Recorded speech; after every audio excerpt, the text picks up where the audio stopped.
Méditation du 14 septembre, véritable exploit, deuxième partie. L'amour inspire les plus grandes actions. Citation d'Alexandre Dumas. Nous avons dit hier que la Bible nous invite à faire des prouesses, c'est-à-dire des exploits, de bonnes actions remarquables et exceptionnelles. Nous le lisons dans le psaume 60, le verset 14 dans la Bible de la liturgie. Avec Dieu, nous ferons des prouesses. Et nous avons également dit que ce que le monde considère comme héroïque, exploit, ne coïncide pas nécessairement avec ce que la Bible nous appelle à faire.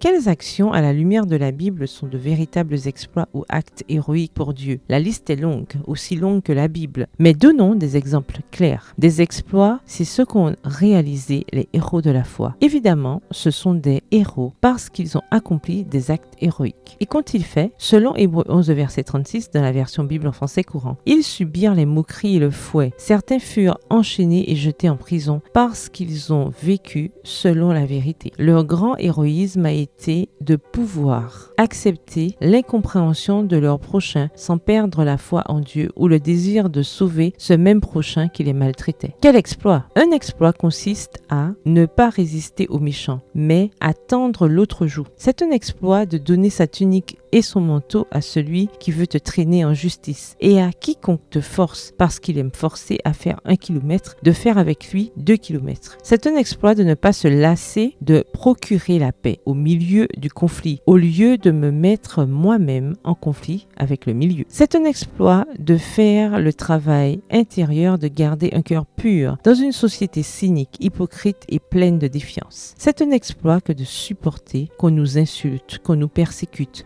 et qu'on répande sur nous toutes sortes de mal, et pourtant de nous réjouir parce que nous savons que nous aurons une récompense au ciel. Je suppose que vous avez remarqué que je parle du sermon sur la montagne, mais le véritable exploit est de continuer à être le sel et la lumière de la terre, et c'est ce que nous avons été appelés à être, c'est le véritable exploit. 2000 ans plus tard, ce sermon est toujours d'actualité, car le monde a besoin de véritables héros qui accomplissent des prouesses pour montrer à l'humanité la puissance de l'amour désintéressé qui découle de l'amour de Dieu. Jésus est tout. Ce sont ses paroles qui nous aident à comprendre ce qu'est vraiment un exploit. Et c'est son esprit qui nous donne la capacité de faire du bien dans ce monde. Puissions-nous être des héroïnes pour sa gloire et pour le bien de ceux qui nous entourent. Le verset du jour se trouve dans Jean 15, verset 5. Sans moi, vous ne pouvez rien faire. Bonne journée, que l'Éternel vous bénisse.